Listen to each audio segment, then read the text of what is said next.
Hello guys, welcome to our IGNOU Galaxy YouTube channel. Guys, अगर आप इस चैनल पे नए हैं तो प्लीज़ हमारे यूट्यूब चैनल को लाइक करें, सब्सक्राइब कीजिए ताकि इग्नो से रिलेटेड नए अपडेट्स, नए रिलेटेड इंफॉर्मेशन हम आप तक ला पाएँ। गाइस, आज हमारी इम्पोर्टेंट टॉपिक होने वाला है sample topics for IGNOU MBA projects. MBA के लिए हमें सैम्पल टॉपिक्स, जो इम्पोर्टेंट सैम्पल टॉपिक है उसके बारे में डिस्कस करेंगे। आप यहाँ से आइडिया ले सकते हैं। अगर एमबीए के स्टूडेंट्स हैं तो आप यहाँ से आइडिया लेके अपना प्रोजेक्ट्स बना सकते हैं। गाइस, यहाँ से आपको कुछ सैम्पल टॉपिक्स बताया जाएगा, तो उससे आइडिया लेके आप अपना प्रोजेक्ट जो है बना सकते हैं। गाइस, तो चलिए शुरू करते हैं। Guys, here are some example topics for IGNOU MBA projects with the detailed explanation. The topic align with the specialization offered in the MBA. जो टॉपिक होगा, जो आपके जो भी MBA के कोर सब्जेक्ट्स है, कोर टॉपिक्स है, उसके अनुसार आपका प्रोजेक्ट दिया जाएगा और उसी के अंडर आएगा पूरे टॉपिक्स, है ना। Such as human resource management, HRM हो गया, है ना। HRM का सब्जेक्ट हो गया आपका MBA का, उसके रिलेटेड प्रोजेक्ट हो गया। मार्केटिंग मैनेजमेंट हो गया, फाइनेंशियल मैनेजमेंट हो गया, ऑपरेशन मैनेजमेंट हो गया। इससे रिलेटेड पूरे प्रोजेक्ट्स हैं। तो आइए दोस्तों एक एक करके देखते हैं।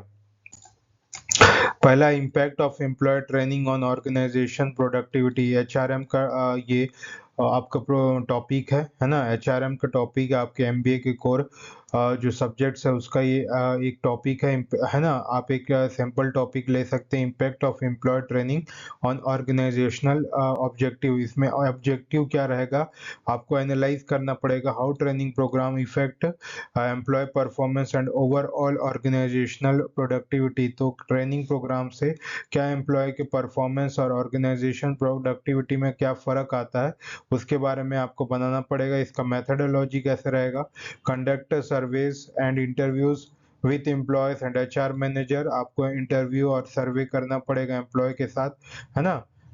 कोई भी कंपनी के, और उससे HR मैनेजर से आपको इंटरव्यू करना पड़ेगा। Measure performance indicator before and after the training programme.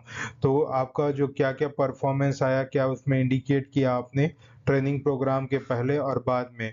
Expected outcome, insights into effective training practices and their direct correlation with productivity. क्या आपका एक्सपेक्टेड आउटकम रहा, है ना, effective training practices with direct correlation and productivity के साथ। क्या insights में क्या इफेक्टिव ट्रेनिंग प्रैक्टिसेस आया, है ना। प्रोडक्टिविटी के साथ आपका क्या प्रोडक्टिविटी निकला, और क्या ट्रेनिंग प्रैक्टिसेस में क्या इंसाइट्स डाले आप, है ना। आपका जो पूरा एक डाटा निकाले हो, क्या आउटकम निकला, तो इस ट्रेनिंग प्रैक्टिसेस के इंसाइट्स में, और क्या को रिलेशन प्रोडक्टिविटी के इंसाइट्स में, तो क्या आपका आउटकम आया, वो सब चीज़ आपको लिखना पड़ेगा। गाइस, इसमें एक्सपेक्टेड आउटकम यहाँ से आपको मिलेगी। Consumer behaviour towards online shopping during the festive season है। मार्केटिंग मैनेजमेंट में उनका बिहेवियर कैसा रहता है फेस्टिव शॉपिंग के समय में, जब वो ऑनलाइन शॉपिंग करते हैं, तो उसके बारे में देखेंगे। गाइस, ऑब्जेक्टिव इसमें क्या रहेगा, examine changes in the consumer purchasing pattern during festive periods. ये आपका फेस्टिव पीरियड्स में कंज्यूमर का जो पैटर्न होता है उसमें क्या चेंजेस होता है, उसके बारे में देखेंगे, और आपका मकसद रहेगा। ऑब्जेक्टिव कैसे रहेगा, इसमें मेथडोलॉजी होगा, आपको सर्विस करना पड़ेगा, है ना। Collect data on preferences, discounts and promotional offers में आपको देखना पड़ेगा कि कौन से चीज़ में ज़्यादा प्रेफरेंस दी जा रही है और कितने डिस्काउंट और प्रमोशनल ऑफर्स मिल रहे हैं, उसको आपको देखना पड़ेगा। Guys, analyse the demographic variation in the purchasing behaviour. तो हर एक पर्टिकुलर पर्सन, पर्टिकुलर चीज में कौन सा उसमें से वेरिएशन हो रहा है ना। कौन सा मतलब कौन सा जो आपका डेमोग्राफिक वेरिएशन बोलने से कौन सा एक ऐसा फैक्टर है जिसमें पर्टिकुलर पर्सन जो है उस चीज को खरीद रहा है, और उसमें उसका बिहेवियर क्या है, ये सब को आपको एनालाइज करके उसमें मेथडोलॉजी में लिखना है। इससे आउटकम आप कैसे निकाल सकते हो, identification of key factor driving sales during festive season. तो क्या क्या की फैक्टर्स थे जो कि सेल्स को ड्राइव किए फेस्टिव सीजन में, और and suggestion for marketing strategies, और उसमें क्या आप सजेशन दे सकते हो, वो सब चीज आपको आउटकम में लिखना पड़ेगा। Guys, credit risk management in Indian bank में क्रेडिट रिस्क मैनेजमेंट जो है उसको कैसे मैनेज करते हैं, फाइनेंशियल मैनेजमेंट का टॉपिक है गाइस, है ना। आपके एमबीए के कोर सब्जेक्ट फाइनल मैनेजमेंट का ये एक प्रोजेक्ट टॉपिक है। इसमें ऑब्जेक्टिव ये रहेगा, study how banks identify, access and mitigate the credit risk. तो कैसे वो रिस्क को कम करते हैं, कैसे बैंक को आइडेंटिफाई करके उसका असेसमेंट करके और रिस्क को कम करते हैं, ये आपका ऑब्जेक्टिव रहेगा। यूज सेकेंडरी डाटा मेथडोलॉजी में use secondary data annual reports and case studies of Indian bank. तो सेकेंडरी डाटा एनुअल रिपोर्ट्स आपको देना पड़ेगा इंडियन बैंक्स का। Apply financial ratios and risk management model.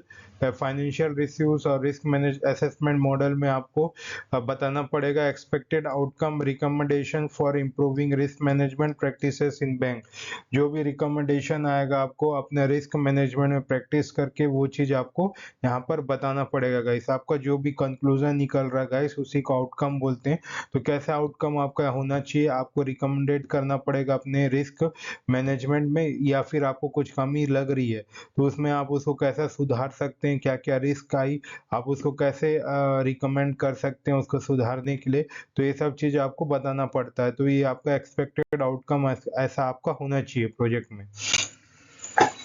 चौथा, impact of supply chain management practices on business performance, है ना। ये operation management subject का एक प्रोजेक्ट टॉपिक है। इसमें आपको ऑब्जेक्टिव मिलेगी, explore the relationship between supply chain efficiency and overall business performance. तो ओवरऑल बिजनेस परफॉर्मेंस और चेन एफिशिएंसी के बीच का रिलेशनशिप आपको एक्सप्लोर करके बताना है गाइस। इसमें मेथडोलॉजी आपको study the logistic, inventory management and vendor relationship in selected organisation. तो आपको लॉजिस्टिक और इन्वेंटरी मैनेजमेंट और वेंडर रिलेशनशिप और के सेलेक्टेड ऑर्गेनाइजेशन है उसके बारे में जो भी आप जान रहे हो उसको आपको मेथडोलॉजी में लिखना है। Use key performance indicator KPIs to measure the success, ये आपको मेथडोलॉजी में लिखना पड़ेगा। और आउटकम क्या आया वो लिखना पड़ेगा। Strategies for optimising supply chain operation to enhance the performance, तो क्या आउटकम था, क्या स्ट्रेटेजीज रहा, हाँ ताकि आपका परफॉर्मेंस इन्हेंस हो सके, क्या स्ट्रेटेजीज आपने अपनाई और कैसा आप अब उसमें सजेस्ट करते हो कि उसमें वो इन्हेंस हो अपना सप्लाई चेन, ये सब चीज आपको बताना पड़ेगा इस। The role of digital marketing in enhancing brand and awareness, digital marketing करके आप इनहेंस कैसा कर सकते हो, बढ़ावा ग्रोथ कैसा कर सकते हो, ब्रांड का अवेयरनेस कैसा बढ़ा सकते हो, ये सब चीज मार्केटिंग मैनेजमेंट के तहत आपको बताई जाएगी। तो मार्केटिंग मैनेजमेंट में क्या, evaluate the effectiveness of digital marketing channels in building brand awareness. Methodology, collect data from business, social media, SEO and email marketing, ये सब चीज मेथडोलॉजी में लिखनी पड़ेगी। Analyse the metrics like website traffic, engagement rates and sales का conversion, ये आपको उसमें बताना पड़ेगा गाइस। तो इसका आउटकम क्या आया वो आपको लिखना पड़ेगा। Framework for business to enhance their online presence, तो आपका उस बिजनेस से कैसे आप ऑनलाइन प्रेजेंस को बढ़ा सकते हो, ये आपका आउटकम उसमें देना पड़ेगा guys. Study on employ retention strategies in IT companies, HRM subject का ये प्रोजेक्ट है।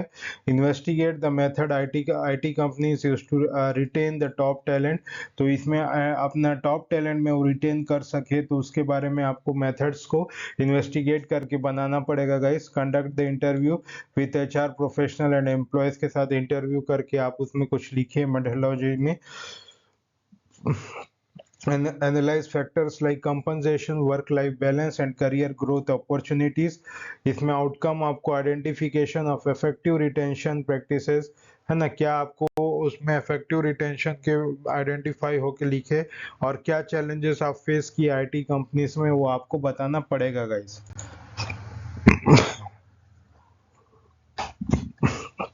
अब है financial performance analysis of selected FMCG companies in India, financial management का एक टॉपिक है। इसमें आपको एसेस करना पड़ेगा financial health of FMCG companies using the financial ratios and their other indicator, ये उसका एक ऑब्जेक्टिव दे सकते हो। मेथडोलॉजी में आप use secondary data for annual reports of FMCG companies, conduct ratio analysis for profitability, liquidity and solvency. या आपको पूरा आपको इसमें लिखना पड़ेगा कि क्या लिक्विडिटी आया है ना, कि लिक्विडिटी का मतलब होता है गाइस जैसे कि कैश फ्लो, मार्केट में कितना कैश फ्लो हो रहा है उसके बारे में। सॉल्वेंसी देखना पड़ेगा, इंसॉल्वेंसी जैसे कि सॉल्वेंसी इंसॉल्वेंसी मतलब बैंक दिवालिया पर तो नहीं गया है ना, करप्ट तो नहीं हो गया, तो उसका बैंक में जो मतलब प्रॉफिट है वो बराबर आ रहा है कि नहीं, वो एकदम लोन देके ज्यादा एनपीए में तो नहीं चले गया उनका मतलब बैंक। तो ये सब चीज पूरा एनालिसिस करना पड़ता है गाइस। वही फाइनेंशियल हेल्थ बैंक का कैसा है ना, कासा रेशियो से उसको पता करते हैं, है ना। आप जानते हो कि कासा रेशियो क्या, कासा रेशियो से हम पता करते हैं कि बैंक का फाइनेंशियल हेल्थ क्या होता है। जैसे इसमें क्या होता है, कासा रेशियो में current account plus saving account upon क्या होता है, टोटल डिपॉजिट, है ना गाइस। टोटल डिपॉजिट जो होता है अपना, ये एफडीआरडी को बोलते हैं। तो यही होता है, जितना आपका एफडीआरडी लेस होगा उतना कासा आपका फाइनेंशियल हेल्थ बढ़ेगा, ठीक है। एफडीआरडी जितना डिपॉजिट कम आएंगे उतना आपका मतलब कासा बैंकिंग का फाइनेंशियल हेल्थ बढ़ेगा, प्रॉफिट बढ़ेगा। तो ये सब चीज उसका फाइनेंशियल मैनेजमेंट का एक पार्ट हो सकता है। तो आपको यही फैक्टर्स को, उसके बारे में क्या क्या उसमें सक्सेस है, क्या सेक्टर में आप इम्प्रूव कर सकते हो, ये आपको कंक्लूजन में बताना पड़ता है गाइस। अब है impact of e governance on public service delivery general management. इसमें आप क्या देखोगे, study how e governance initiative improve service delivery in the public sector organisation. Public sector organisation में ई गवर्नेंस का इनिशिएटिव क्या रहा है ना, उसके बारे में आप इसमें बता सकते हो। जनरल मैनेजमेंट का कोर सब्जेक्ट का ये टॉपिक है। Use case studies of successful e governance project का, ई गवर्नेंस प्रोजेक्ट का पूरा आप केस स्टडी करिए। conduct surveys to collect feedback from service users and expected outcome recommendation for scaling up e-governance practices across the various sector। ये सब चीज आप सब बता सकते हैं गाइस। नेक्स्ट है green marketing practices and there impact on consumer buying decision, marketing management. Green marketing क्या होता है गाइस, इसी में पता चल रहा है कि ये इन्वायरमेंटल बेस्ड है ना, इन्वायरमेंट बेस्ड है, इको फ्रेंडली है ना। तो इसमें क्या करेंगे, objective explore the influence of, देखिए eco friendly marketing practices on consumer behaviour. Paperless होना चाहिए गाइस, पेट्रोलियम फ्री होना चाहिए, ये सब चीज क्या है, motto of the green marketing. Use surveys to gather the consumer preferences for green product, क्या उनका प्रेफरेंस रहता है ग्रीन प्रोडक्ट के लिए, इसका सर्वे करिए। Study the market campaign of companies promoting the sustainability, सशक्त के अपने मार्केटिंग के को सशक्त बनाने के लिए, अपने कंपनीज को सशक्त बनाने के लिए क्या क्या मार्केटिंग कैंपेन्स निकाल रहे हैं उसको देखिए, है ना। इससे आउटकम क्या मिलेगा आपको, है ना, गाइडलाइंस मिलेगी। Implementing the effective green marketing strategies को आपको एक आउटकम मिलेगी, कैसे बनाना पड़ता है गाइस। तो ये भी एक इम्पोर्टेंट पार्ट हो सकता है। अब 10th है guys, the study of work life balance among employees in the health care sector, HRM, जिसमें आपको investigate the challenges health care professional face in the maintaining A work life balance. तो ये सब चीज आपको ऑब्जेक्टिव में बनाना पड़ेगा कि जो वर्क कर रहे हैं एम्प्लॉय, है ना, तो उनके वर्क लाइफ बैलेंस में क्या हेल्थ केयर चैलेंजेस आता है वो आपको देखना पड़ेगा। Use survey and interview with doctor, nurses and administrative staff, analyze factor affecting the work life balances such as shift timing and workload, recommendation for improving the employee well-being, है ना। आप recommended कर सकते हो जिसमें एम्प्लॉय का wellbeing हो और ऑर्गेनाइजेशनल पॉलिसीज भी अच्छा रहे, ये सब चीज आप रिकमेंड कर सकते हो। ये एचआरएम टॉपिक का ये मतलब सब्जेक्ट का ये टॉपिक है गाइस। अब एक comparatively analysis of mutual fund and fixed deposit as investment option, ये भी आपका फाइनेंशियल मैनेजमेंट है। इसमें आपको compare the returns, risk, benefits of mutual funds and fixed deposit. तो म्यूचुअल फंड फिक्स्ड डिपॉजिट्स में क्या रिस्क होगा, क्या रिटर्न होगा, इसके बारे में आप अपना ऑब्जेक्टिव दे सकते हो, उसके बारे में बता सकते हो। Collect secondary data, returns of mutual fund and FD interest rates, हाँ तो एफडी से क्या आपको रिटर्न मिली और म्यूचुअल म्यूचुअल फंड से क्या रिटर्न मिला, ये आपको डाटा उसको कलेक्ट करना पड़ेगा। Conduct surveys to understand the investor preference, investor क्या पसंद करते हैं, क्या इन्वेस्ट करना पसंद करते हैं, आपको सर्वे करना पड़ेगा। तो इसमें क्या मिलेगा, आपको एक गाइड दे सकेंगे आप कोई इन्वेस्टर में, जिसमें वो अपना एक इन्फॉर्म डिसीजन ले सकते हैं। तो म्यूचुअल फंड गाइस आपको लॉन्ग टर्म के लिए प्लान करना है, उसके लिए म्यूचुअल फंड आप सजेस्ट करते हो। ये क्या होता है गाइस, ये क्या बोलते हैं, इसको ब्रॉड बैंकिंग बोलते हैं। ब्रॉड बैंकिंग बोलते हैं म्यूचुअल फंड्स में, क्योंकि इसमें गाइस आपका क्या इन्वेस्टमेंट का जो पैसा है ना वो रिस्क रहता है, ठीक है, क्योंकि इसमें आपका रेट ऑफ इंटरेस्ट बहुत हाई होता है। म्यूचुअल फंड में क्या है, रेट ऑफ इंटरेस्ट बहुत हाई होता है, जिसके कारण आपका इन्वेस्टमेंट जो है रिस्क में रहता है, आपका पैसा जो लगाए होगे वो हाई रिस्क में रहेगा। एफडी में क्या होता है, लो रिस्क रहता है गाइस, उसमें आपका इन्वेस्टमेंट जो है सिक्योर रहता है, उसमें कोई रिस्क नहीं रहता। लेकिन उसमें ना गाइस आपका जो इंटरेस्ट है वो आपको लो मिलता है ना, उसमें आपको इंटरेस्ट रेट होता है काफ़ी लो मिलता है, इसलिए उसको नैरो बैंकिंग में गिना जाता है। तो ये चीज़ आपको पता होगा guys. Okay guys. So thank you guys, I hope you like this session. अगर आपको ये सेशन अच्छा लगता है तो प्लीज़ हमारे इग्नो गैलेक्सी यूट्यूब चैनल को लाइक करें एंड सब्सक्राइब कीजिए। अगर आपको handwritten assignment and solve PDF की ज़रूरत है तो प्लीज़ इस नंबर पे कॉल बैक कीजिए या फिर मैसेज कीजिए, हमारी टीम आप तक जरूर रीच आउट होगी। या आपको गेस्ट पेपर की ज़रूरत है तो गाइस प्लीज़ आप हमारे वेबसाइट www.ignogalaxy.in पे भी जाकर परचेस कर सकते हैं या मंगवा सकते हैं। तो तब तक के लिए थैंक यू गाइस, ऐसे ही पढ़ते रहिए। जय हिंद।